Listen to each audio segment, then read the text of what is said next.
Hey guys, welcome to another cook with me session. We're going to make chuck roast with vegetables.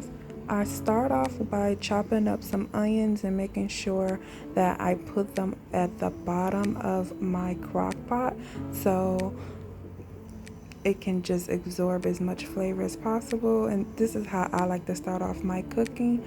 I only have a small chuck roast here. Again, you guys know I live alone and I season it with my favorites: adobo. This is some garlic powder, Sazon. We also gonna throw in some salt-free seasoning, which is also known as Mrs. Dash. That's onion powder. And then I go ahead and make sure, of course, I add some pepper. This is just a little bit of garlic salt because I don't use Lawry's anymore or seasoned salt.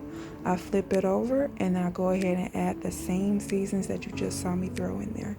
I make sure I top it off with my sliced onion and I put it on low for about a couple hours.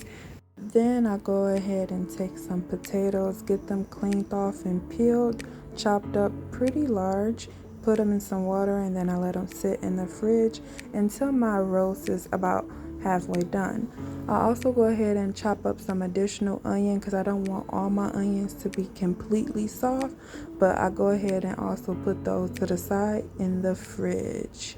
Now this is me throwing in some garlic because I actually did forget to throw that in there, so don't be like me. Remember to add your garlic, but it's still early in the game, so it's okay. Next, what you see me doing is adding a half packet of Hidden Valley ranch seasoning to those chopped potatoes, as well as some garlic salt. And this is about 2 hours after our meat has been cooking because I did not want my potatoes to be overcooked and entirely too soft. This is also about 1/3 cup of water so we can get the potatoes completely cooked and the rest of our vegetables. This is our onion that we had left over in the fridge, as well as throwing in some baby carrots.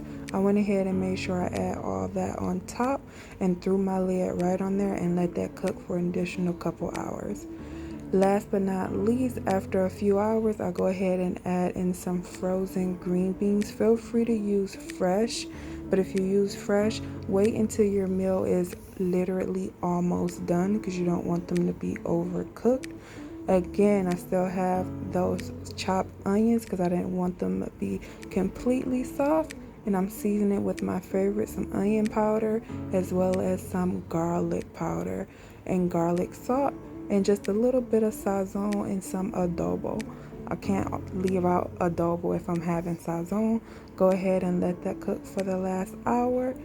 And then last but not least, off camera, I had made some cheese corn muffins.